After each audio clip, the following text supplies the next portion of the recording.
I'm Lawrence Hawkins III, Mayor of the City of Springdale, and I welcome you all and thank you for coming out this evening. For those that are present, and we also have folks watching, this is being streamed on Facebook via YouTube as well as on ICRC. For those that are watching from their homes or their computers, electronic devices, welcome to you all as well. I want to take a brief moment and recognize a few of our elected officials that are present. Ms. Sullivan Weiscup, you please stand. Member of Council. Mr. Tom Vanover, you please stand. Member of Council. And we have a couple council members that are coming late from a Princeton choral event. We have a couple that are out of town. And we also have with us Ms. Susan Wider from the Princeton School Board. You please stand. So we appreciate you guys' service. This evening, I'm going to give you an introductory overview, and then we'll have our department heads, who are the real stars of this, give you some highlights of things going on in their departments and things that you can expect this year. And we'll conclude the presentation and give you all an opportunity to ask questions of our staff. You'll be able to do that in an informal setting. Our staff members will be through various places around the gym, and you can go up and talk to them one-on-one. We won't have questions during this part of the process, but we will afterwards. It's my pleasure to serve our approximately 11,000 residents here in the city of Springdale that come from all kinds of diverse backgrounds and socioeconomic backgrounds, all here together in this approximately 5 square miles that we reside together in. Having grown up in Springdale, our success and our growth is very personal to me, and we will move forward together. We have challenges to address and deal with. We've had expenditures exceed revenue in 2023, and we have the same expectation in 2024. Traditionally, over the decades, this city has had 3 main sources of revenue. One has been retail, another has been office, and the third has been manufacturing and warehouse. As we look at those things, our retail market has been impacted over the last few decades with regard to Tri-County Mall and its decline. And it's been a long time since that property has been the beacon attracting people to our city that it once was. While there has been a proposed private development that's temporarily been stalled, I'm optimistic that the site will be developed in time. The administration is tirelessly working with regard to doing everything it can to expedite that process. However, it is important to note that, again, this is a property that is owned by a private entity, and so there's only so much that we can do as we go through that process. We'll have some more on that later. Our office market has declined over time. With the COVID pandemic coming, we've now reached some all-time lows in terms of our offices being full. This is not something unique to Springdale. As was just in the news here recently, in the Mason-Deerfield Township area, a Class A office building has gone into receivership. Now, with that said, we have not sat pat. We have seen creative redevelopment with regard to those offices and believe that there will still be an opportunity for growth and more office as we have future mixed-use development projects that go on. You'll hear about some of those offices that have been turned into apartments later on in this presentation. Our manufacturing and warehouse has gone through some losses over the years as well, with the loss of Avon and some others. That said, however, we have seen growth in new businesses coming into Springdale with the Commerce Park, several new businesses coming in there that will generate a significant amount of revenue, particularly when we hit 2025, and we'll start to see some of those TIF dollars coming in. That will be very, very helpful. We've also seen growth in other areas within the city. We have the old Costco building that is going to be turned into manufacturing and office space with regard to our Dietz Pretzel Baron. As a city, we are working hard to grow revenue and keeping our current businesses and attracting new businesses through various means and incentive programs. We also are growing revenue in our tax base by building new places to live in our city. We've seen this with 2 new apartment complexes, with the Merchant, the Rowan Merchant, and the Array. And with these housing developments, we've also seen that there is a need for additional housing. And so we'll expect to see some more housing and mixed use things that are going to come to us in the very near future. We plan to continue to provide excellent services to all of our residents. You'll hear about some of the new things we have going on, be it new vehicles for our first responders.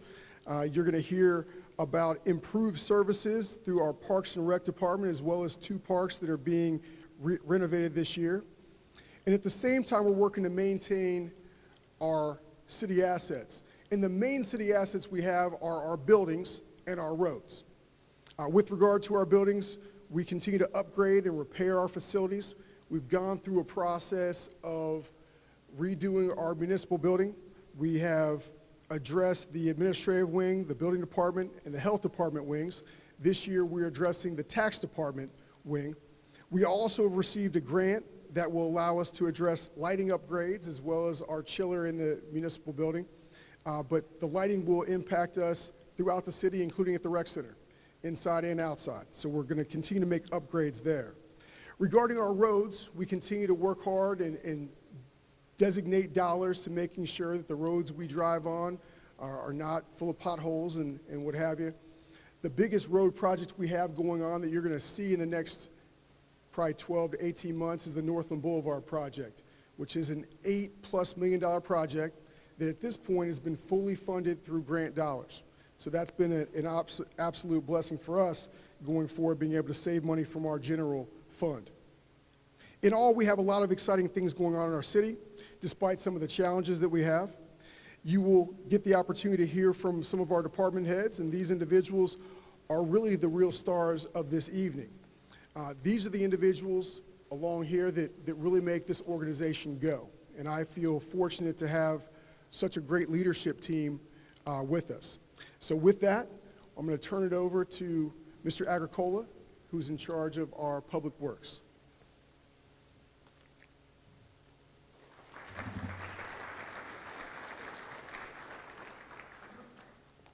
Good evening, everyone. As Mayor Hawkins indicated, my name's Jeff Agricola, Public Works Director. To my left is Mike Huxell, the Assistant Public Works Director. He's going to take about half of the presentation this evening. So with Public Works, kind of some of our core tasks that we perform, we're obviously responsible for the maintenance and upkeep of the right-of-ways, including all the infrastructure. And as the mayor indicated, a lot is focused on the capital improvement projects. In addition, we have services and programs that we offer to our residents. We do facilities and grounds maintenance, upkeep projects. We also have mechanics on staff for fleet service needs. We have a robust urban forestry program, and we also do a permitted stormwater program. So a large part of what we do are capital improvements related to our road network. This evening we're going to focus heavily on that because of it's a very large amount of our resources go to capital improvements.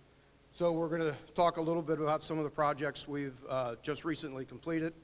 We're going to talk about some projects in 2024 that are already funded and programmed and moving forward. We're going to talk about some future projects that are under plan at this point. Some of them have some funding. We're going for additional funding on others.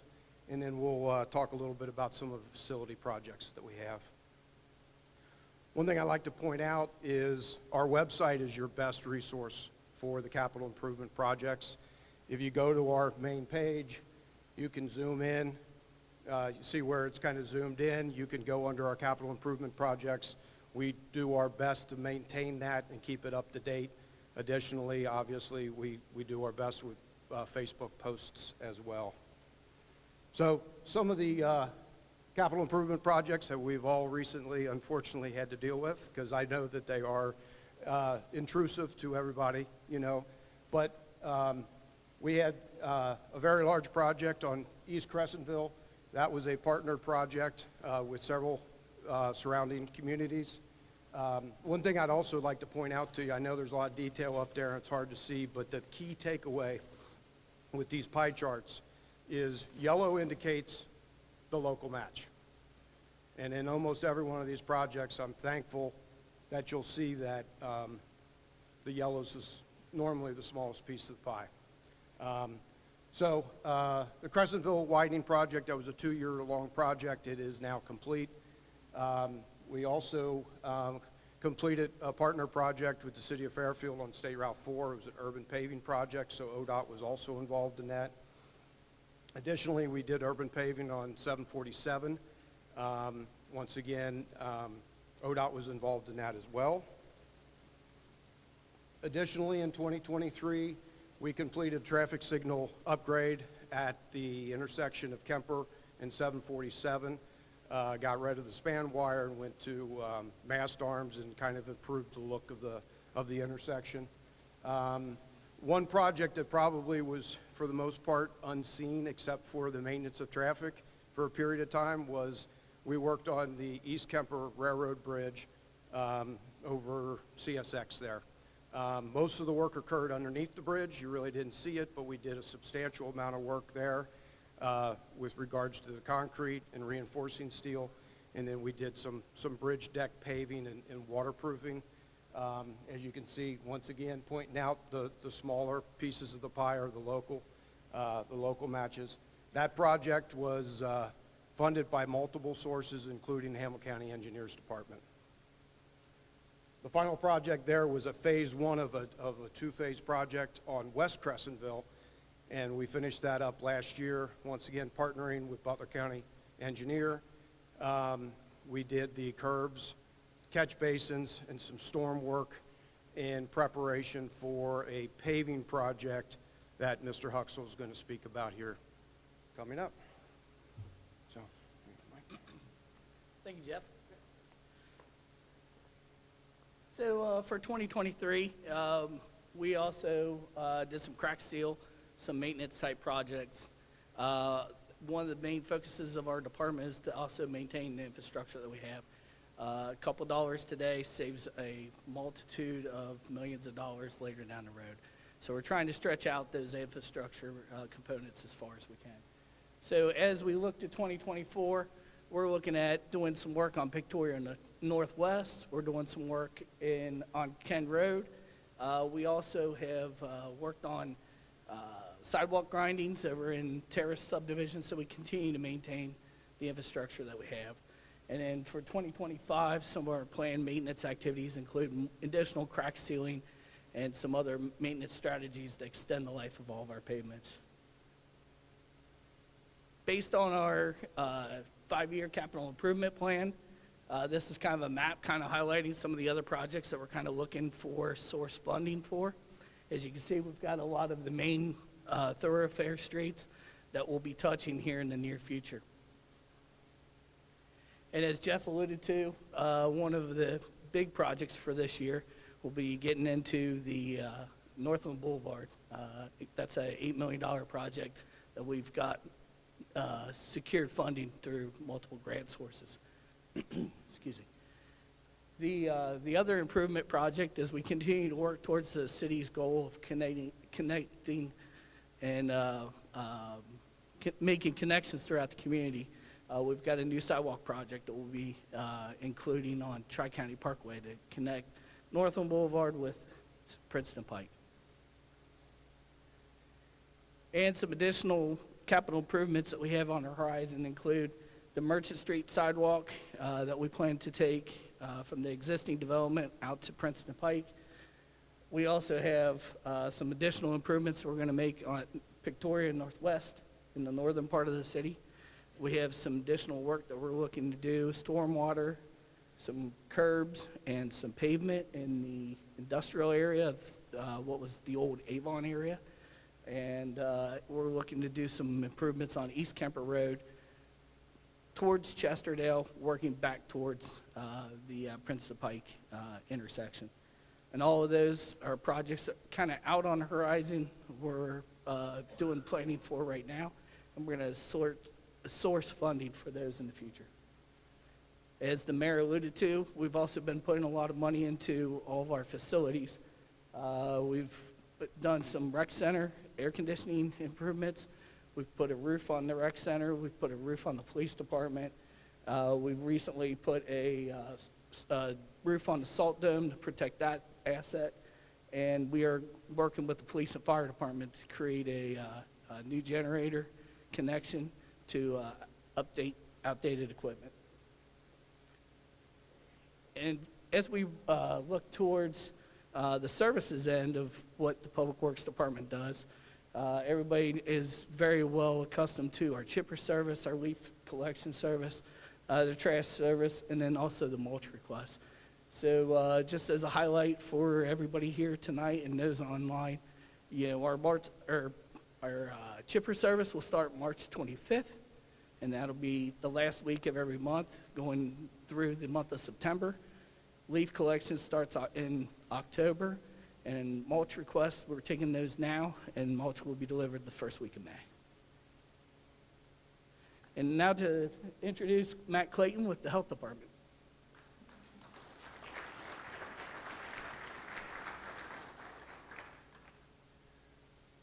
Hello, everyone. Thank you so much for being here tonight. It's a pleasure to speak with you. I am Matt Clayton, Commissioner of Health for the City of Springdale. And the big question is, what does the Health Department do for me? Well, our goal is for everyone to be healthy and well. When we think about health in Springdale, we look at community health, we look at environmental health, we look at emergency planning, emergency preparedness, we talk about health education campaigns, community engagement, but realistically, we've also got to think about some of the ugly things with public health. If we look at public health and I look around this room, I see some faces that are black or African American. Did you know that in Southwest Ohio, if you're African American, on average, you're going to live about 4 years less than someone who's Caucasian? If we have someone who's Latinx, this person's also probably going to have a smaller or a shorter lifespan. That's an equity issue, and we're trying to resolve those issues by addressing preventable disease, reducing chronic disease, but really efforts to make our services culturally competent and outreach in a way that people will receive the message and the services that we're giving and will be able to make a difference across the board. So that's a big part of what we do. If we look at the Health Department services, one of our most popular is immunization. We have, as far as I know, in the entire region, we're the only entity that provides completely free immunizations for children who are uninsured or underinsured or covered by Medicaid. They come into our health department, they need these vaccinations for school, they're provided completely free. I'm very proud of our staff and the outstanding work they do to provide these vaccinations, particularly for students from Princeton School District. It is a joint program with the Department of Health, the State Department of Health. In addition, we have the 317 program. The 317 vaccination program was primarily designed to provide services for children who are at the Innovation Center, Princeton. It was to help students who are above the age of 18 but still need to get these vaccines for school. We have wellness screenings as well. If you've been at the community center on a Tuesday, you may have seen our nurses here providing blood pressure. The blood pressure screenings are twice a month. One is specifically with our Springdale Senior Club, and one is out in the lobby. Anybody can come in and get their blood pressure checked. It's a great opportunity to have an interaction with a medical provider or nurses and get questions answered. We love also the opportunity to have interaction primarily with our seniors, because we know that isolation among seniors has the same health effect as smoking 20 cigarettes a day.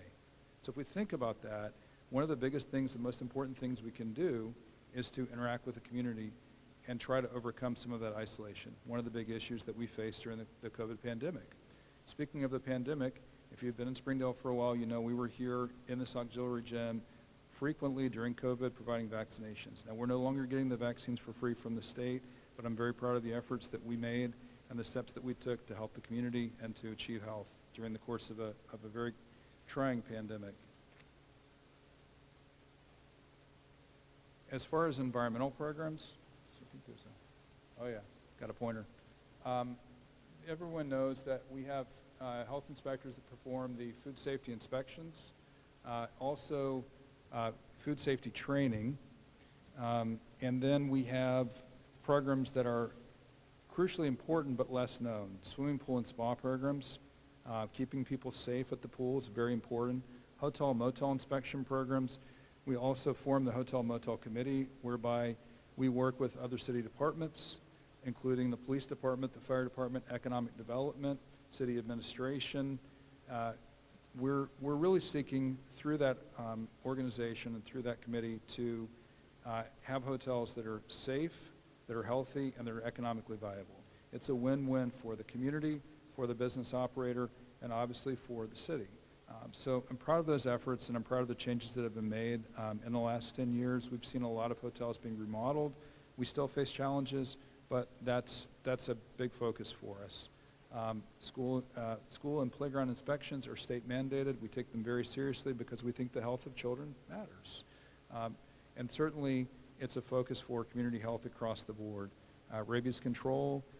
Rabies is a very little known or very little seen disease, but typically if a person gets rabies, they die.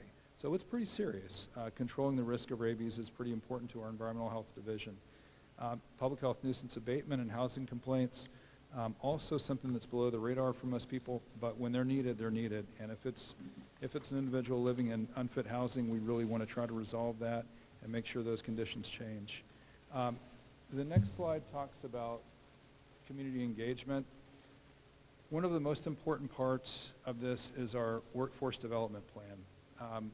As it stands right now, we have 5 interns at the health department, and we have 3 students who are working on practicums. We do a lot to bring in students and engage students through internships. And our students are a big part of our community engagement program. We fund this with grants. Last year, I believe we brought in $645,000 in grant awards. And so there's a lot of effort and focus on achieving grants and then administering the grants and doing things that are productive for the community to improve health through those grants. Now, if we look at this list, health fairs, most people have been here in October for the health fair, and I'm very proud of how those have progressed. It's a great opportunity to come in and get a flu shot. It's also a great opportunity to come in and meet community health partners and to get information about health, not only in Springdale, but from our partners in the surrounding area. We have a mental health resources fair that occurs each year in June. The Public Works or the Parks and Recreation Department is kind enough to allow us to have the event in the lobby of the community center. So information about that will be on the social media on Facebook. Please look for that. Please join us for it. It's an outstanding event. But it's a great opportunity for us as a community to make an impact on mental health, maybe being an advocate, being a liaison, helping people who are in a state of mental health crisis find out about these resources that are available to them and make their way to services that can be beneficial in terms of improving quality of life. Mental health matters. A senior citizens club that exists here. We like to come to the meetings. We're often invited and really appreciate the opportunity to interact with our seniors because we know that great opportunities to improve health during the golden years, and we love partnering with our Parks and Recreation Department, who does such a good job of keeping our seniors active. And then we have other outreaches in partnership with groups like the Free Store Food Bank and Cradle Cincinnati. We'll have groups like the Healthy Moms and Babes coming to areas of our community where we have plenty of people who otherwise may not get care. You know, overcoming access to health care is a big issue for us, and we try to do that by getting into the community and providing services to people who need our help where they are. And then I like to point out that we are one of the smallest health departments in Ohio to achieve public health accreditation. It's a big deal. This is why the Sharonville Health Department closed. They thought they couldn't achieve accreditation. And frankly, during the course of, we were doubted. Yet we achieved public health accreditation, and we're maintaining that. And I think through it, we've become a stronger health department. One of the programs that we're also very proud of that our residents really like is the nuisance animal control program. A lot of people don't know about this program, but if you lived in Springdale for any period of time, you know that we have had our issues with skunks, raccoons, And we developed this program, started this program in 2016, or I guess reintroduced it. Essentially, the way the program works is we have a limited number of traps. A lot of people will come in, borrow a trap from us, trap an animal, a skunk or a raccoon, and the city will send out a contractor at no expense to the resident and pay for the removal of the skunk or the raccoon. Now, there are individuals who have their own traps and just trap and then call the nuisance animal control contractor. That's also fine. For an individual who's experiencing a lot of problems around their house, or they're really just trying to help out their community, this is also a good option. That program, as I mentioned, is very popular. It's limited on funding, so at some point in time in the year, we run out of funds and the program stops. But another really good thing about our health department is just our efforts to connect our residents with all the services that are needed in the community. I actually brought, is it in this pocket? Maybe it's in this pocket, yes. I brought a community resource card, and I have a stack of these in English and Spanish outside the door. If you open this card, there's information on addiction, clothing and food, crisis lines, domestic violence, housing and shelter, medical assistance, mental health, transportation, utility assistance, but there's also a QR code. If you scan this QR code, it takes you to a 90-page resource list that's on our website. We update this every year. We find that this is a very popular program. A lot of people get benefit from it. And if you can't get benefit from it, having it and being able to provide this to people that you meet who need these resources, great information. Thank you so much for the opportunity to speak to you tonight. And now I'm going to introduce Brian Ewell. He's going to provide information on the Springdale Building Department.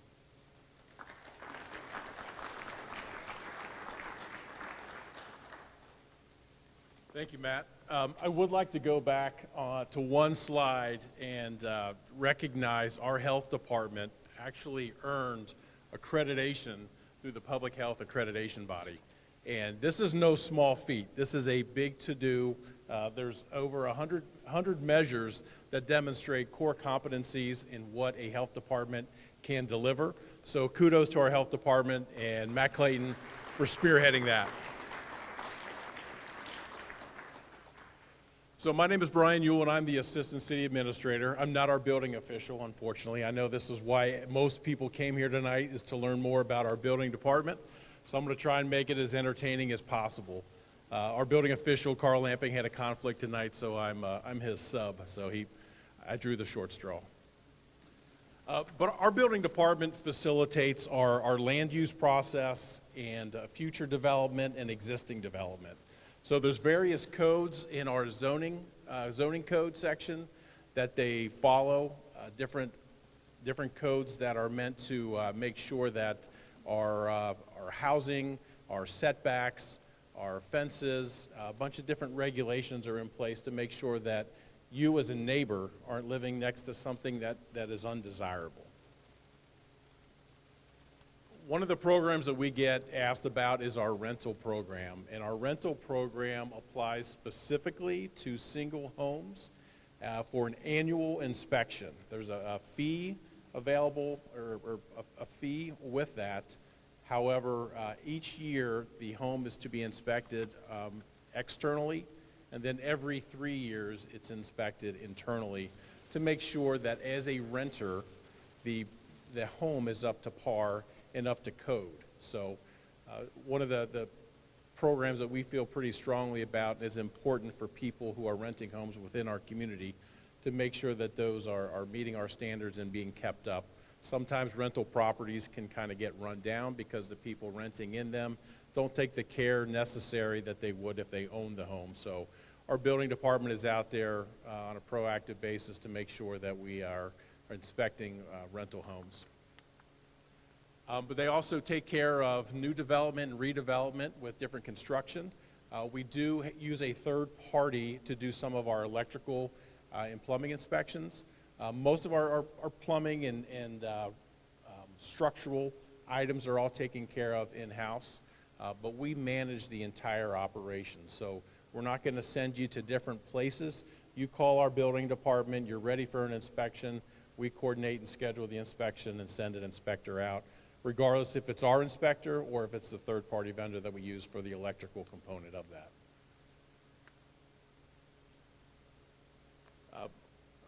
Building department, our inspectors also work with Public Works for stormwater management to make sure that catch basins and dry and wet detention ponds are clear of litter and other debris and overgrown vegetation so that water drains the way it's supposed to drain away from your property and not coming up in your sewers. One of the things our inspectors do as well are property maintenance issues. So the high grass, the gutters and shutters falling off of vehicles, the litter, for both residential environments and also our business areas. And you'll see here one of the first line of contact is a community pride notice, and sometimes a knock and talk where they'll actually knock on the door and say, hey, just want to make you aware that you're in violation of this code. We want to make sure that you get an opportunity to take care of the issue. So the community pride notices, other departments will touch on it briefly, but it's a whole city approach. It's an all hands on deck from every department within our city to address various quality of life issues, various issues that may be noticed by Public Works but is a police department issue, or a building inspector may see something that may fall under somebody else's purview. But we're not just shifting that responsibility. Our personnel are actually taking a proactive approach to make sure that the resident or vehicle owner is aware, or business owner for that matter, is aware that a violation is occurring so that they can take the steps necessary to correct it. And some of those things are proactive too with the police department for unsecured items or garage doors left open in the evenings and whatnot. So just a way to kind of take more pride in our community, make sure that people who aren't taking care of their yards are kind of have a notice that they will take some corrective measures and corrective steps.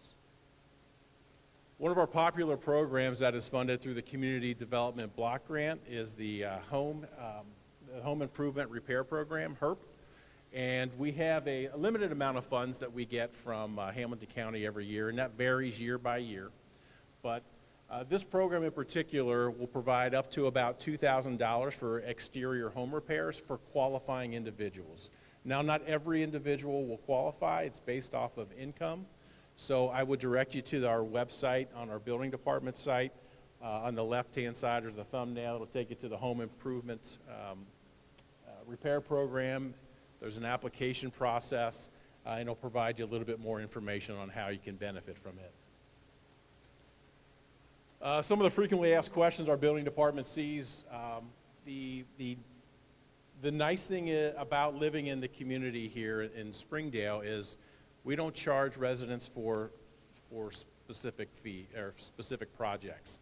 Fences, sheds, some of those common items for electrical inspections, maybe that for a hot tub or something like that you have installed, we don't charge for those.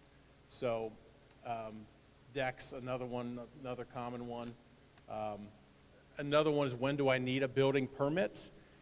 If in doubt, please reach out to our building department. They'll be more than happy to answer your question and let you know if you do or don't need a permit. The community pride notices that I made mention of, typically they'll draw your attention to what the code violation is, and then our website can kind of help navigate what you should do beyond there. Some of it's common sense, some of it's not common sense, but we're looking for junk or abandoned vehicles that maybe have flat tires, that aren't properly licensed, high grass, noxious weeds, the gutters and shutters falling off of homes, or litter strewn across the yard or in a commercial facility or a business, trash enclosures and whatnot. So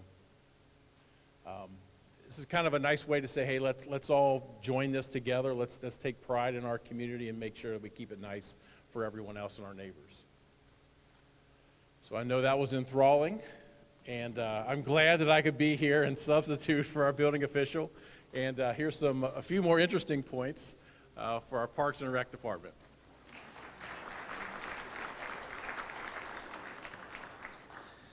All right, I'm not quite as tall as the mayor or Brian Ewell, so I'm going to lower this a little bit. So thank you all for coming this evening. I'm going to talk a little bit about our Parks and Recreation Department. So first off, our mission is to create a sense of community, whether that be through programs, our parks, or our different events that we offer to our community. So with that, think of Parks and Rec as two different departments in one. So on the parks side, we have about 120 acres of grounds, facilities, and neighborhood pocket parks that we mow, maintain, fix equipment, and provide a laundry list of amenities to our residents here.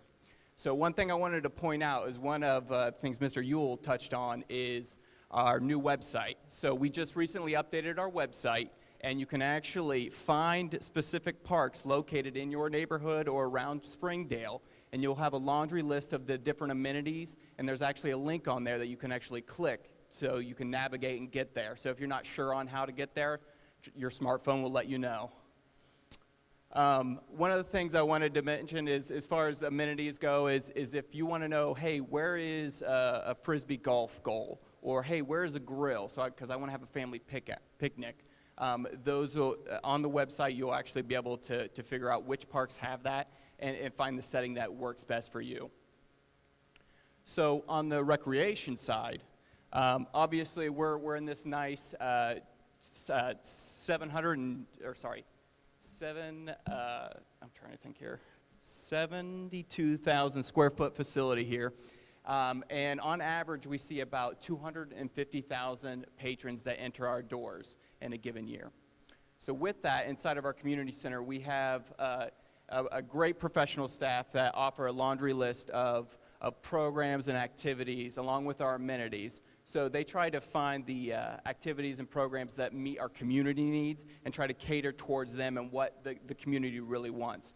Whether it's a book club or a running club or fitness activities, we really try to cater to our community.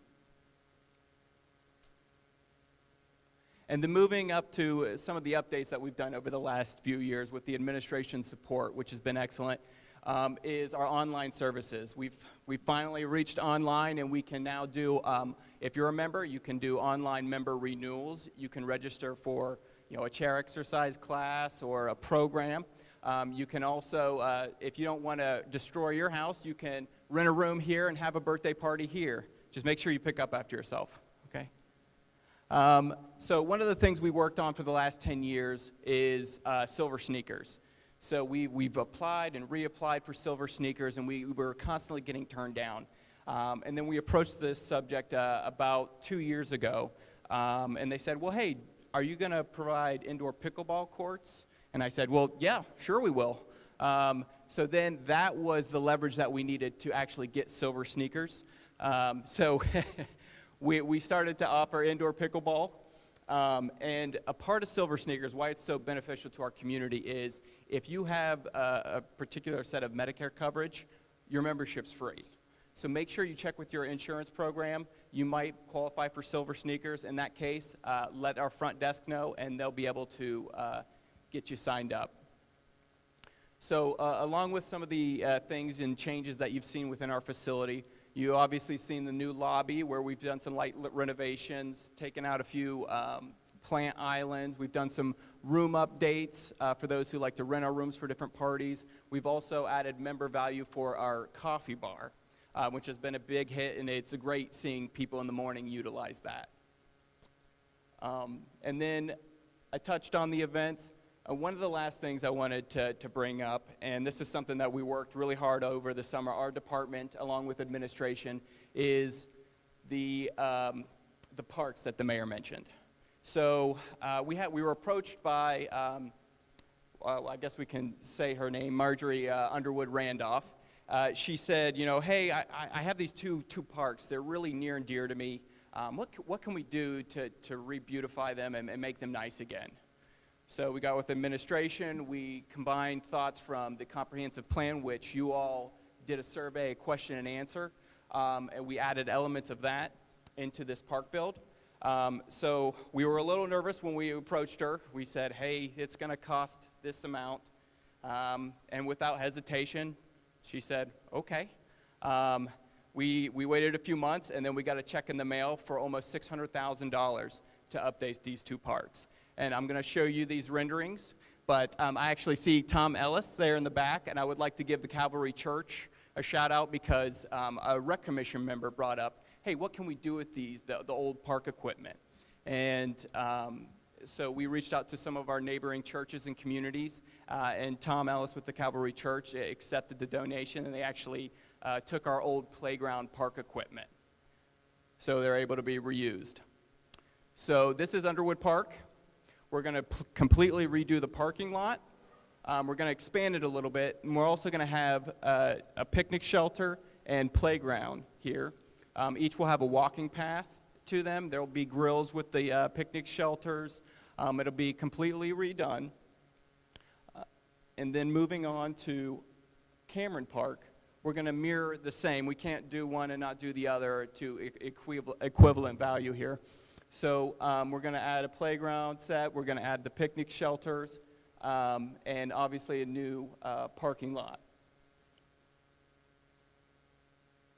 And with that said, I'd like to thank you all for listening to me here.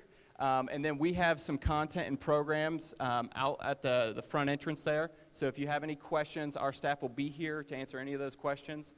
So feel free to stop by our table and talk to us. Thank you.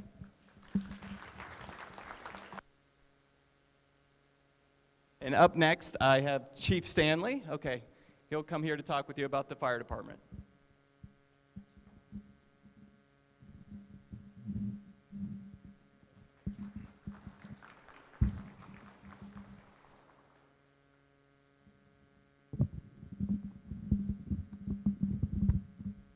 I haven't been checked off on this yet, sorry. My name's Anthony Stanley. I'm the fire chief of the City of Springdale Fire Department. I'd like to thank Mayor Hawkins and our city administration for providing this opportunity for all of us to come out and talk to our residents. You guys are very supportive of the city and all the departments, and we couldn't do what we do on a daily basis without you guys. So thank you very much for taking the time out of your busy schedules to to come out tonight and hear more about the different departments and the wonderful city that we live and work in. So. All right, so our fire department is staffed 24 hours a day, 7 days a week. So we are always there. In the event that you need our service, you just dial 911 and at the Hamilton County Communication Center, they dispatch us and we respond as quickly as we can. In the event that we're all out, let's say on a fire or something like that, we have mutual aid partners in the surrounding communities that'll respond, whether you have an EMS emergency or a fire emergency. So the way our staffing model is, we have the fire chief, our assistant fire chief, a fire marshal that he handles all the fire inspections and fire prevention programs, and then we have an administrative assistant that handles a lot of things for us. So as far as our on-duty crew, we staff typically 8 to 10, sometimes 11 on duty with firefighter EMTs and firefighter paramedics. We're a full-time fire department. We do supplement with part-time staffing.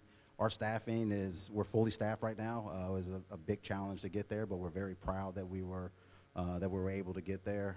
There's a lot of departments that are just struggling with staff on the police side and the fire side, so we feel very fortunate that that we have the staffing that we currently have. So that's the best part about my job. I get to work with wonderful men and women at the fire department. They're extremely talented. They sacrifice a lot. They train a lot, and they're ready in the unfortunate event that you need them in an emergency situation. So here's our call volume for the last 3 years. So you can see we're pretty consistent, but we make a lot of calls out of one station. Some departments have multiple locations and some of the bigger jurisdictions. So for us to make this amount of call out of one station, we're really, really busy.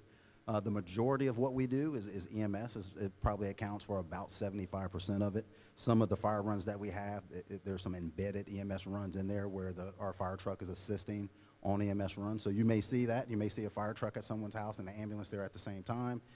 It could simply be they're there just to provide extra help in case someone needs to be lifted and carried to the cot and then transferred to the squad. Or it could be a very serious EMS call where we know we're going to need extra hands to provide the level of care that we need to provide. So, so we make a lot of runs. These are some of the programs that we have. So when we're not fighting fires and training and cleaning the firehouse, we have time and opportunities to provide programs to the public, and a lot of these programs we're very proud of. I mean, we really feel like, you know, we have the opportunity to make a difference on a non-emergency basis in our community. Our fire inspections, so we try to inspect every business once a year, our places of assembly. We try to get to twice a year and inspect those just to make sure that everything is safe and everyone's following our state fire code.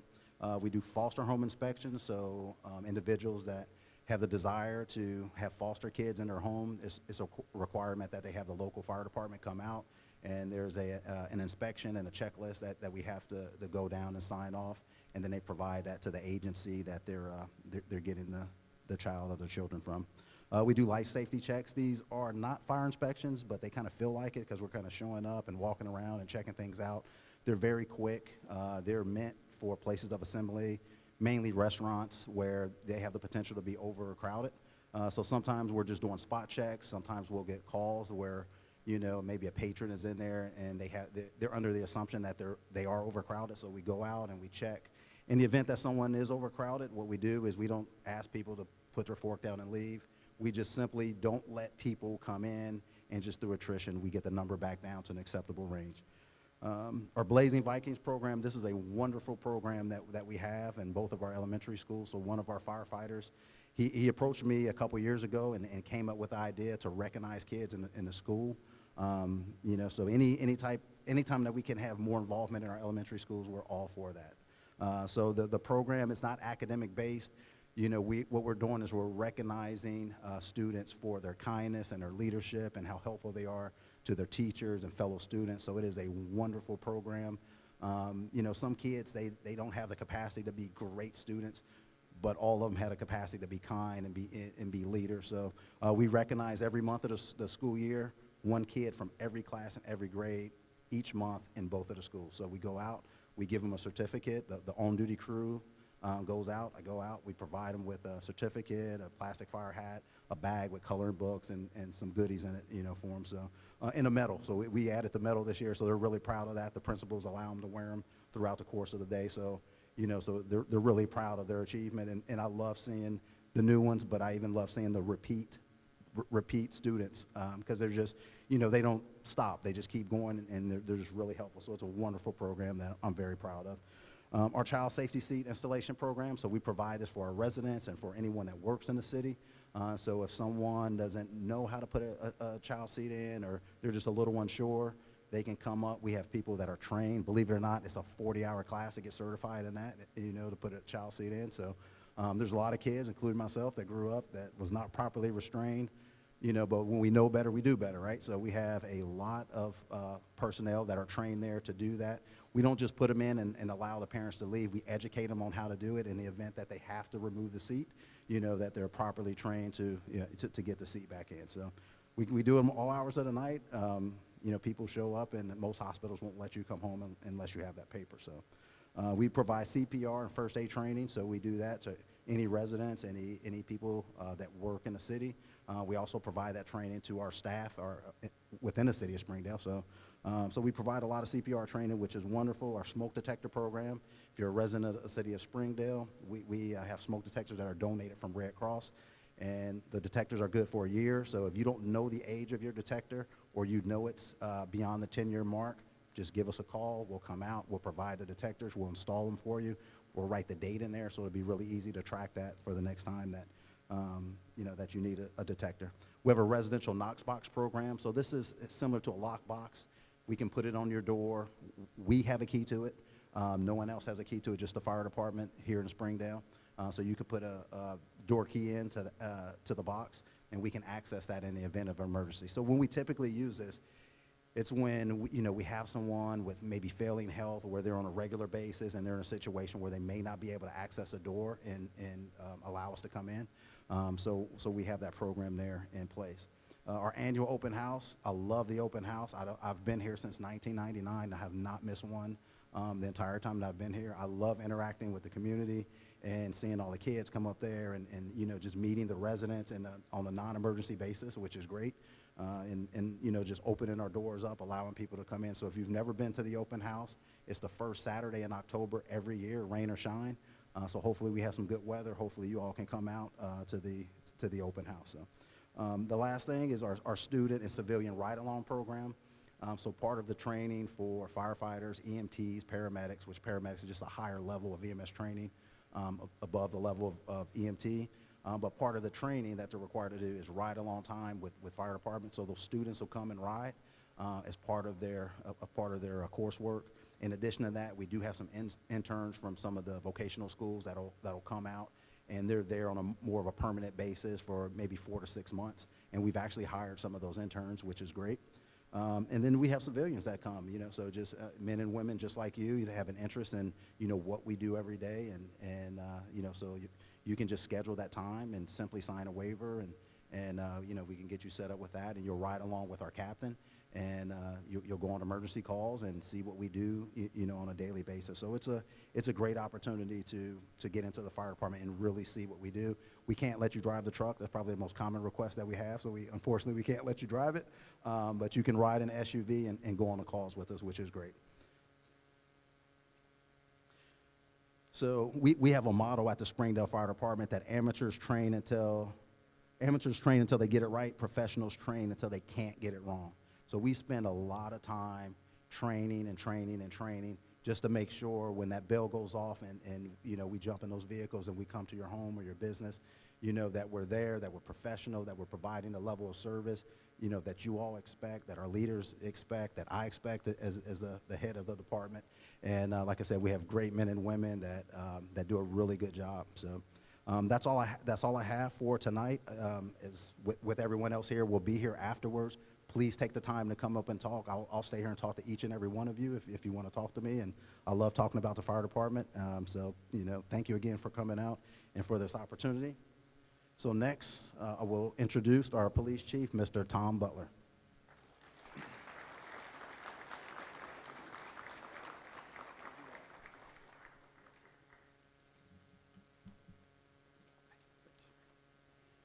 As Chief Stanley said, my name's Tom Butler. I'm the new police chief here in Springdale. I came on in August of last year. Really hard to follow him in his speech, so I'm going to try to hold up my end of it. As you see here, our biggest thing that we've changed lately, that you might see, is our new police cars. Moving with the trend. We let one of our officers design this. She won a competition, so that's how we came up with this. The officers designed their car. Like the fire department, we're a 24/7 operation. The police department is here, rain, shine, snow, whenever you need us. Hopefully you never need us. Hopefully it's all a good interaction when you do see our men and women. But we are here when you need us. The biggest thing you'll see from our department, what everybody sees, is our uniform patrol, the men and women in uniform. They do an amazing job here. We're very fortunate and blessed. We have a criminal investigation section. That's our detectives. They're the ones that investigate the crime after the officers in uniform take the initial report and respond. Community service officer, probably everybody in the room, I hopefully knows Officer Reardon. He does an amazing job in our outreach, and we'll talk about him in a little bit. We have a bike patrol, honor guard for ceremonies and events. We have an underwater search and recovery team through Hamilton County Police Chiefs Association. We have a SWAT team also through the Hamilton County Police Association. We provide narcotics investigations. Unfortunately, it's in every community. We have some partners that we work with quite often to help limit that in the city of Springdale. We operate our own mayor's court for those unfortunate times that we have to have interaction, not on the best of terms. We try to provide it through mayor's court. It helps our citizens go through the process instead of having to go downtown for some minor offenses. So you're not in Hamilton County Court. You're here kind of doing the evening, which kind of helps out the working folks in the city. One thing up there you see, we have flock cameras. There are cameras throughout the city that help us investigate crimes. You probably don't even notice them as you're driving by, but it gives us an alert, like the officers back here working tonight. They say if a stolen car is driving on Route 4 in Springdale, it will alert on their computer in the car, give them a picture of the car, direction, and things like that. It helps us solve crimes. We have 10 of those placed throughout the city. We're recently, along with the fire department, we purchased 2 drones to get into using drones for our activities and for the fire department. We also Officer Reardon runs a Citizens Police Academy. If we have any graduates here or people interested, he does this twice a year, and now we're starting a advanced Citizens Academy for the graduates of the first one. Some of our community involvement, we have the Law Enforcement Expo, the Pastors and First Responders meeting. Pastor Ellis, I've had the pleasure of working with him on these committees. Officer Reardon goes out a lot with our senior meetings, neighborhood watch programs, sets up Shop with a Cop with the children during Christmas time, the Christmas program with the SOS Partnership, the Citizens Academy, the Latino Coalition, and Coffee with a Cop, where we can get out and get to know the community in a friendly setting, having a cup of coffee, whereas like cops like donuts. Some of our accomplishments in 2023, like the health department, we go through a process, and we have a thing called CALIA. It's a standard of best practices for police departments across the country, where experts come in and assess us on our policies and our operations. We are again accredited this year and passed our inspection, so we'll be receiving our award here in the end of March from the CALIA organization. We've gone through some hiring. Law enforcement has had some pains over the years recently with hiring and getting good candidates. We've been fortunate. Since August, we've hired 5 new officers. Currently, we're sitting 1 officer under our allotted number for the city, so we're doing very well. So hopefully we'll be at full strength here soon. We've promoted a couple officers to lieutenant and sergeant, and through some creative funding and partnerships, we were able to purchase new 2 Dodge Durangos. They're marked in a new format, which we're trying to do everything as being good stewards of our money to get them at the best price. We don't want to overpay, so we were able to update the graphics on our cars. We use our community pride notices. The officers will put those out. Sometimes we see things that aren't our responsibility, but the building department or health and that, so we all partner and work together, so they fill these forms out and they're sent to the appropriate department. Some of the things we've done just recently here, we've gone to a 12-hour shift away from our old 8.5-hour shifts. The officers work 12-hour shifts. This is one of the biggest things we heard in hiring, that, are you on 12-hour shifts? Everybody seems to want to work this. What this has done for us is put more officers on the street without increasing our budget and asking for more people. So we're able to put more officers on the street by a new work schedule. We have school programs. Officer Reardon's in the schools. The officers on the street are required to go into the schools during their normal shift. We have programs that we're still working with the schools for anything from vaping to cyberbullying to anything that the schools want us to do.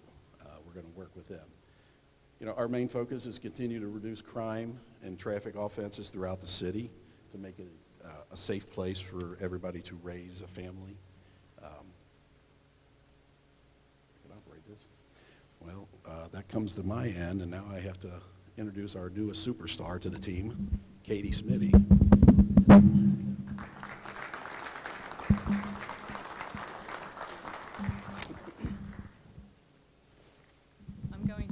Put this back up here because I'm Italian, so I talk with my hands, and it would not be good. So, okay. Good evening. As Chief mentioned, my name is Katie Smitty, and I am the Finance Director and Tax Commissioner for the City of Springdale.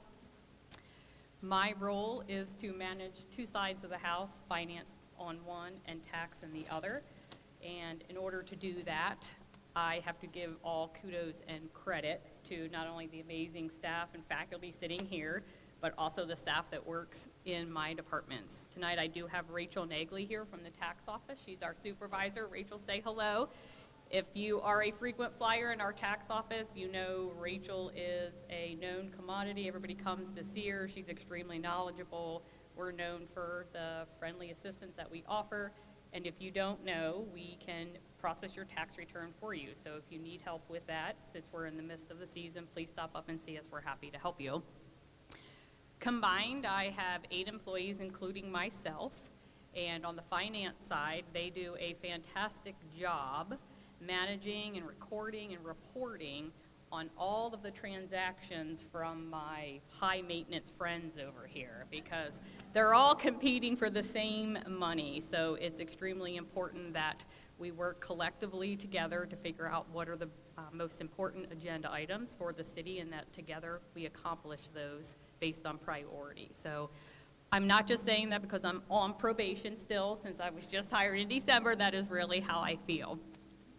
So in order to finance all of these initiatives that are going on, I think it's really important to talk about where the money comes from.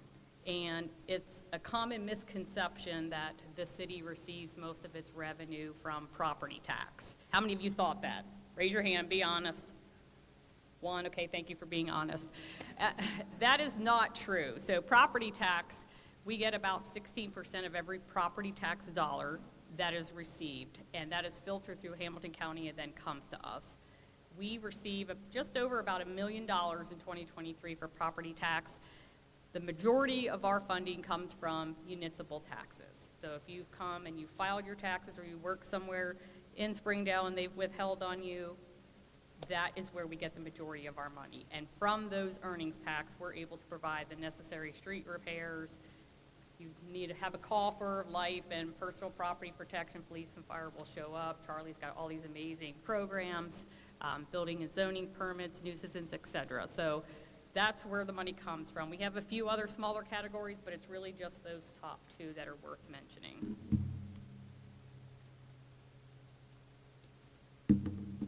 Where the money goes, well, as I alluded to earlier, you're looking at it. So some of our guests on our panel tonight have very high dollar toys, including ladder trucks, ambulances, ammunition. It goes on and on, streets, projects, roundabouts, et cetera. So we work collectively to kind of develop what our plan is going to look like and what the best resource of our funding is. And you can see high at the top, the number one comes down to safety services. So in the total general fund budget, fire and police take up 41% of that budget. Everything else, it falls to parks and recs. We have a very solid waste program here, which is really unprecedented. There's not a lot of other communities that pick up the cost for Rumpke and your brush collection. So that is a very great service that we do provide. Economic development, which Andy will talk to you next about. And then there's just another portion that's general admin. So there's all those other smaller departments that manage the money but don't spend the money, like tax and finance. So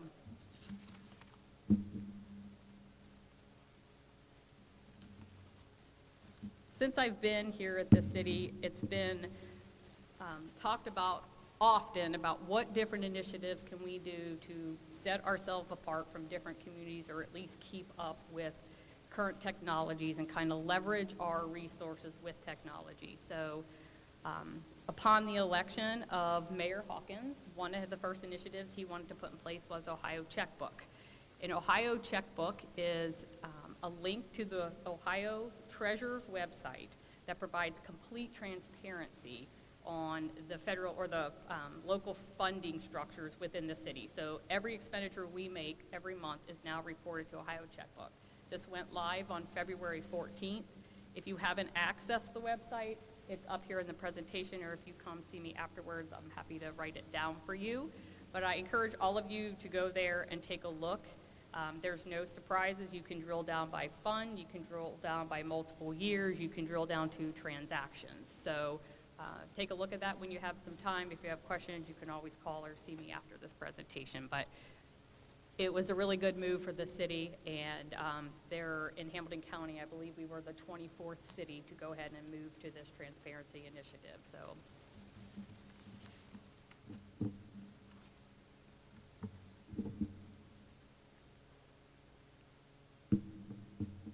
One of the things we're really working on and trying to get our arms around is this whole work from home refund. So on the municipal side, or the municipal tax side of the wing in the administration building, ever since the pandemic, it pretty much eliminated what the traditional structure of a workplace looked like. So now everybody was coming out of your typical brick and mortar, and they have the option to and the ability to work from home.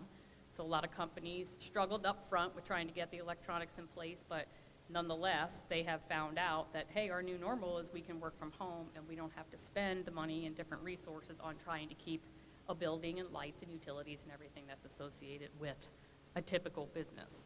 So as such, our revenue stream from the earnings tax, which we just learned is the city's most important revenue source, we have been allowed to issue refunds for the year 2021, 2022, and since we're in the middle of or at the start of the 2023 filing, these refunds are continuing. So I thought it was important to show the trend, because in 2021, which was just after the pandemic, we issued 517 refunds, which totaled $834,000.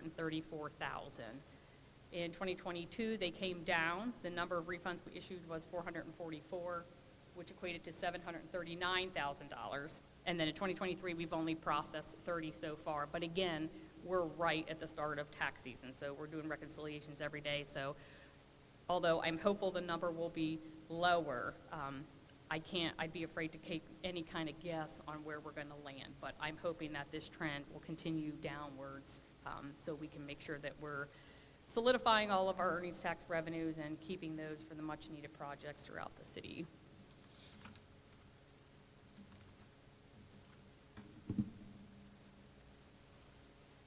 Just lastly, some additional tax information. Filing date is Monday, April 15th, so if you haven't filed, I hope you're doing that right now. Again, if you need assistance, please come to our office. There are 6 anxious people that would be ready and willing to assist you with any questions that you have, copies that you may need. We are having extended hours during tax season, which are referenced up here. It's also referenced on our website, so if you have any questions or need to pick a time to come in, just please see the website. In continuing on with different initiatives upcoming, hopefully by the end of this year and definitely for next year, the tax office is doing a lot of background work to investigate e-filing for taxes, because we currently have no option to do so. Setting up secure email, which will enable us to chat with you and correspond back and forth via email with necessary tax documents. And then an online bill pay as well. So you'll be able to make estimated payments, pay your tax liability, etc. So those are all in the beginning stages right now, and once we get through the 2023 filing season in April, we will be moving towards getting all of these things implemented for a little more efficient tax season next year.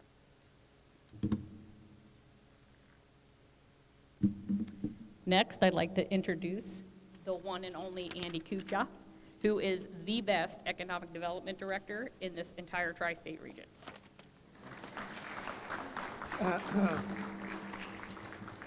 Thank you, Andy Kupta, Economic Development Director, as Katie mentioned. And all right, so I'm going to start on my key areas of focus in my department, which is the number one, which everybody always wants to know about, Tri-County Mall. It's no secret that the mall is going through some changes right now, and unfortunately, due to the fact that there's litigation involved with the property, we really can't comment much on it publicly. I just want to assure everybody that the city administration is staying very engaged with the relevant parties, and we remain committed to a vibrant mixed-use project for that site. We're very optimistic that our mall is still in the lead for all the other regional malls that are having some issues and need to have some kind of redevelopment. I still firmly believe we're going to get there first. It's just a matter of working through the current issues. The other thing that I focus on is redevelopment of vacant office buildings. So the pandemic changed how people with office jobs work, and many of our office buildings will need to be adaptively reused. I have an example to share a bit later on that. I also deal with an alphabet soup of incentives. We have to be very competitive because many communities are out there offering different kinds of incentives, and we know them all, we use them all, we've got great advisors, and we are among the most competitive communities to land investment here, and that word is getting out. So we have a lot of interest, not only besides our location, but that we're also friendly to work with as a community. And the last thing on that slide is policies that are used by the City Council and the Planning Commission had not been updated for a number of years. And so some of these that you see here, a comprehensive land use plan that was adopted in 2022, bike and pedestrian connectivity plan, same year, thoroughfare plan that will be adopted this year, as well as a housing demand analysis that will be finished up this year as well. All these tools are really necessary for us to be able to respond to the changing landscape, especially if they haven't been updated for a while. So other responsibilities, part of my job is to help inform my elected officials of trends that are impacting all the decisions that they have to make. Elected officials make policy decisions on significant changes to how land is used in the city. Sometimes major changes that haven't been contemplated for decades in how our local economy works. They need good data to understand the impact of those decisions that they're being asked to make. And so that's what I spend a good part of my time is working on finding that data and keeping them informed of that. Also, I deal with existing business retention and attraction, so utilizing some of those tools I mentioned earlier on the previous slide, making sure businesses that are here know the initiatives that are going on with the city, and we hear about any expansion opportunities with existing businesses and help them grow here. All right, some more fun slides now. Springdale remains a center of economic activity. So that map shows the Springdale daytime average population during 2023. The map is showing the home locations of people that come here either to visit, they're going to shop during the day, they're getting their car serviced, they're going to a restaurant, they're going to church. That's a visitor. There's also people that just come here to work somewhere in Springdale at a store or a company. Of that 47,000 average daily visit number that we had, and that blue dot in the middle there is the center of Springdale. So you can see that it gets very dense around here. Of the 47,000 average daily visits, 39,000 of those visitors came here to shop, eat, use a service in Springdale, and 8,000 of the rest of those visitors were actually workers coming here to work at a company. So we still have a very large daytime population compared to our permanent resident population, and that really helps with our economy. All right, so what did the pandemic do to our daily worker traffic coming in? Don't know if everybody can see those numbers, but the bar on the far left represents the average daily number of workers coming to work in the city, anywhere in the city, in 2019, with an average household income of $60,000 or higher. So I tried to filter out kind of the part-time jobs that may not be there throughout the year consistently, and tried to focus on what I thought were more likely to be kind of office workers, because I saw that's where the biggest impact was after the pandemic kicked in, as far as people not showing up in Springdale anymore. And so that was our baseline, pre-pandemic, 5,300 a day on average. And if you look at the succeeding years, the bar on the far right is 2024 through about a week ago, and that number is kind of our new normal now. It's 3,600. So, you know, we know the impact of remote or hybrid work has had to our community. But this data is based on cell phone data. We can buy a subscription to it. We know they know where everybody goes. They know where you are if you have a cell phone. But it helps us paint a good picture for what's happening with our economy. The new normal is about that 1,600 fewer full-time workers are commuting to Springdale every day compared to 2019 before the pandemic. And this number does correlate to jobs lost from companies that have reduced workers in office buildings or relocated their operations entirely. I could almost match up with all these different employers that I know. They've reduced their headcounts because of a hybrid work schedule, or they relocated. It almost exactly matches up to that 1,600. And it's mostly office buildings. Our industrial buildings are very well occupied, and we're getting new companies coming in all the time. So what do? We actually have a pretty simple strategy to deal with this. It's focused on mixed use and multifamily and with density and above average household incomes. So we need more people with above average incomes to spend money at our restaurants and our stores and our service providers to help make up a little bit for those lost 1,600 office workers. And that's through multifamily and mixed-use development. Early indications show that it's working, and I'll cover that a little bit more in some slides further on. So here's another fun map. This is the future land use map that was part of our comprehensive land use plan approved in 2022. And this is an example of us implementing our strategy is with our comprehensive land use plan. This is a policy tool that City Council and Planning Commission refer to when somebody says, I want to come here and rezone this office building into apartments. Well, you know, what is the collective decision that the city made and adopted in a formalized plan as to how do we want to see that area develop in the future? That's baked into this land use map. And it had not been updated for about 18 years. So it was past due with all the changes that just happened. It was good timing on having us do that. The blue shading you see in the middle and to the right and bottom is a future land use called regional mixed use. So this gives the City Council and Planning Commission great flexibility in the types of uses that can occur in this large part of the city. That's where a lot of our retail is, that's where the mall is, that's where our cluster of office buildings is as well. So that whole area is kind of an open book, and everybody's going to look at it in a very open mindset as new opportunities come down the pike. Here's another new strategy component that we're implementing is the bike and pedestrian connectivity plan. It's going to be hard to see, but this plan shows desired either new sidewalks, expanded sidewalks, shared use paths, bike paths, whatever the options may be that are kind of adopted now as our official desire. As redevelopment happens, as new development comes into the community, we can go and look at this plan and say, okay, developer, you're going to build a new building on this lot, or you're going to convert this building from whatever it was to something else. Our connectivity plan says that there should be 6-foot, 8-foot wide sidewalks running along your whole property along the street. There's no sidewalks there now. Part of our requirement is you have to put in the sidewalks. So we've already been doing that and starting to piecemeal it in. And as our Public Works presentation talked about, we're actually getting larger pieces of this network already done with the Northland Boulevard project and Tri-County Parkway. So again, if we didn't have this tool and this adopted plan, we probably wouldn't have gotten grant dollars that we did get to help with these sections that are being done. All right, getting into some actual projects that have been done and that's part of this plan. So on the private investment side, 2 developers just completed $80 million worth of investment. Pictured here is the row on Merchant. It's the first suburban Cincinnati conversion of 2 vacant offices into apartments that's been done.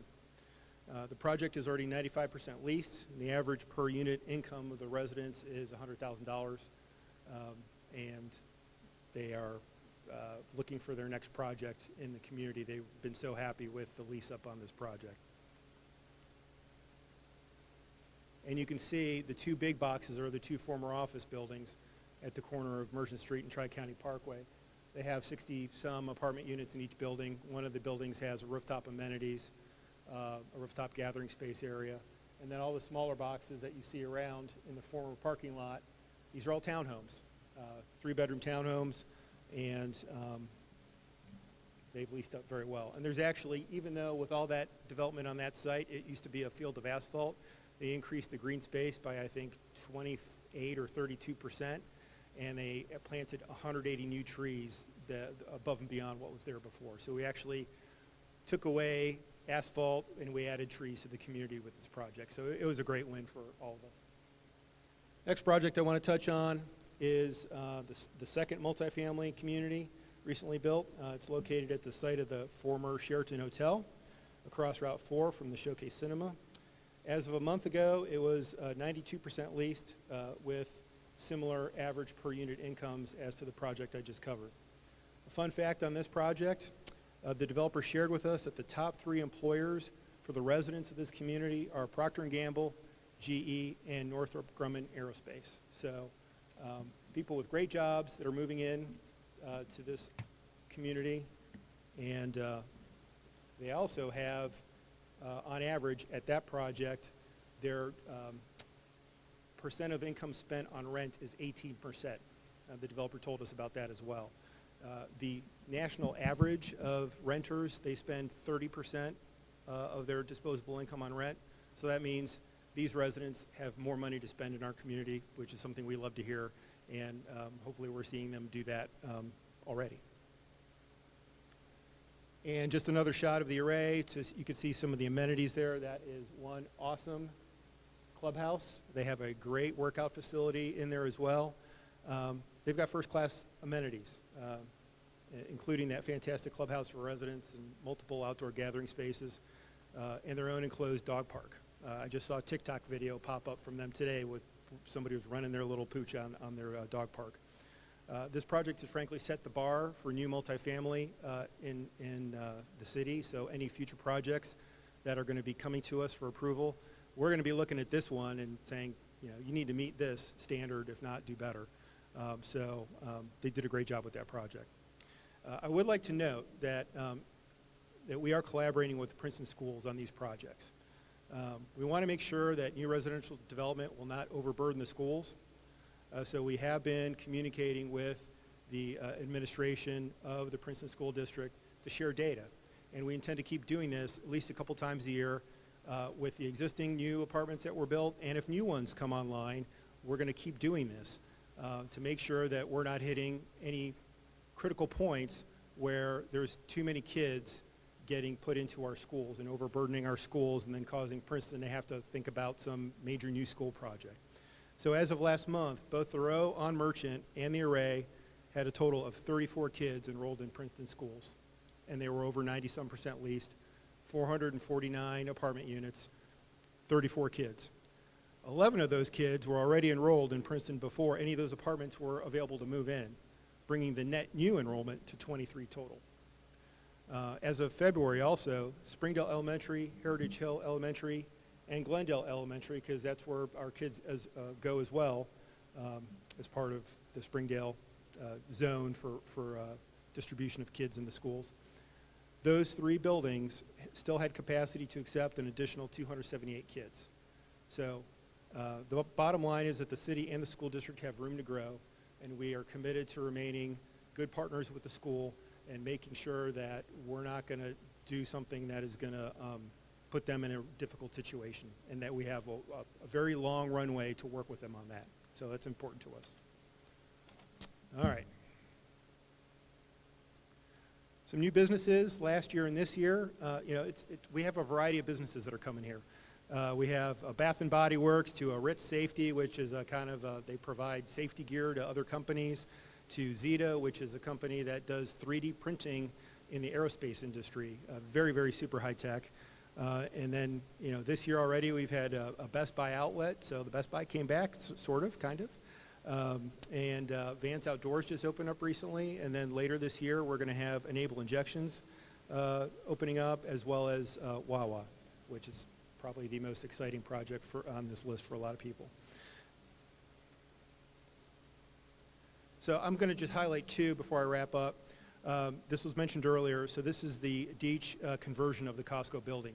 Deach is already here on Northland Boulevard. They've had a manufacturing facility here for some number of years, totally outgrowing it. They're going to stay there and keep manufacturing in that location.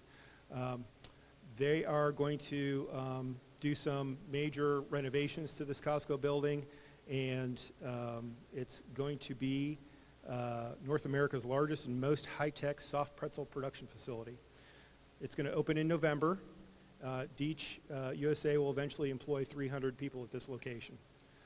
Fun fact, you can buy Deach soft pretzels already made in Springdale.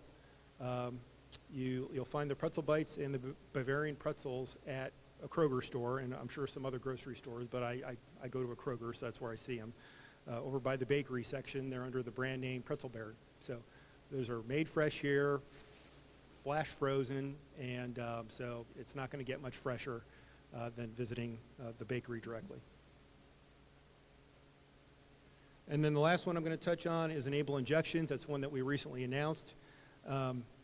This company produces wearable medical devices to administer medicine typically delivered through an IV. So if there's somebody you know or yourself that has to go and get some IV infusion on a regular basis, you've got to go to a doctor's office or a clinic or a hospital, and it could take hours to go through this process.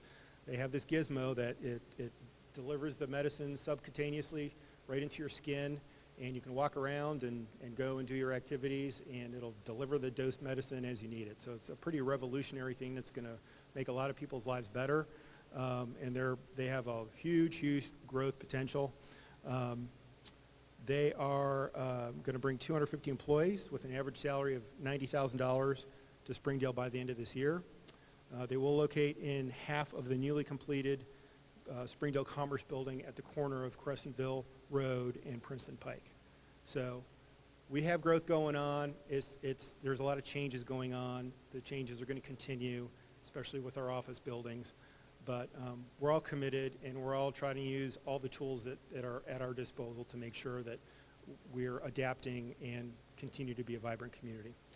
And with that, I thank you for your time, and I will now turn it back to Mayor Hawkins to close us out.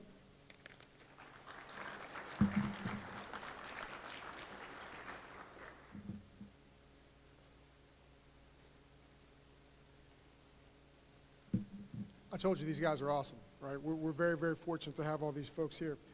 Before I close, I want to make recognize a few folks. We have Councilmember Michelle McFarland present in the back, waving to people. We have a few folks from boards and commissions I want to recognize from civil service. Mr. Robert Coleman helps us get everybody hired on here. We have from our planning commission and former council member Carolyn Gantos is here. She may have, oh, there she is, she's back there. We have member of planning commission and former council member Steve Galster.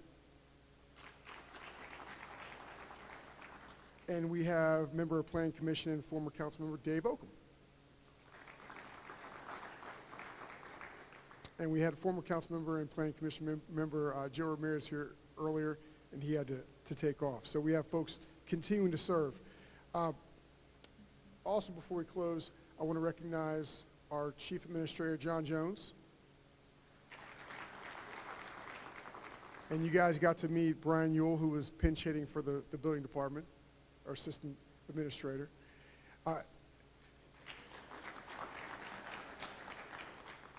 These two are the brains of the body of this organization. They're dealing with the daily things that we have to go through and deal with. We also have Stephanie Morgan, who's in charge of our Human Resources Department. And Stephanie is really, as I call, we have a couple folks that are like this, but she's like a Swiss Army knife. She does a variety of different things. But she's kind of the heart of the organization in terms of making sure we have all these positions filled, and it's constantly changing and evolving. And then the last person I want to make sure we recognize is Nicole Browder.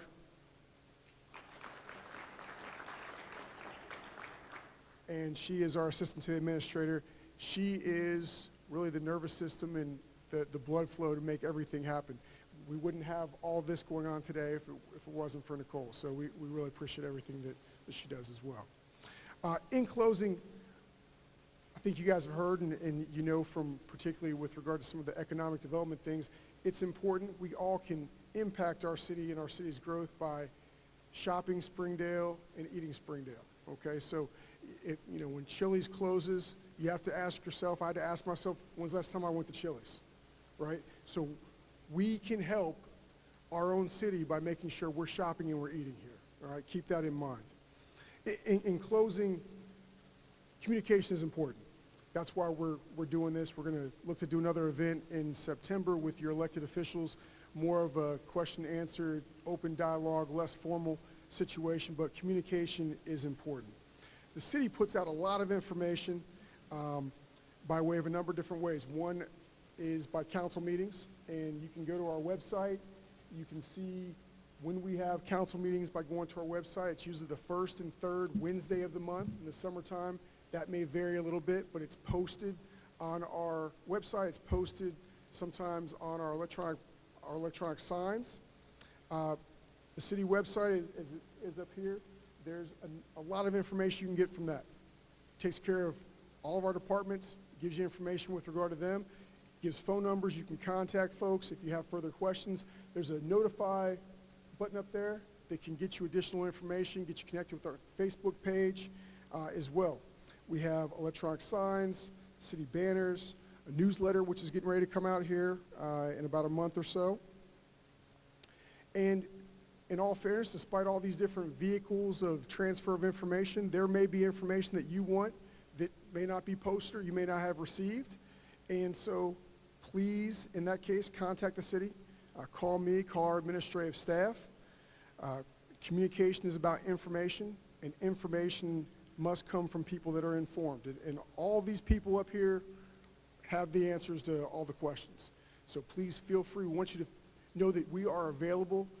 Contact us, contact me, contact your elected officials on city council, and we'll get you the answers that you're looking for. Communication is key for us moving forward. I hope that you all feel more informed having been here this evening. We appreciate you coming out. And with that, we'll conclude our program, and feel free to talk with our staff. Thank you.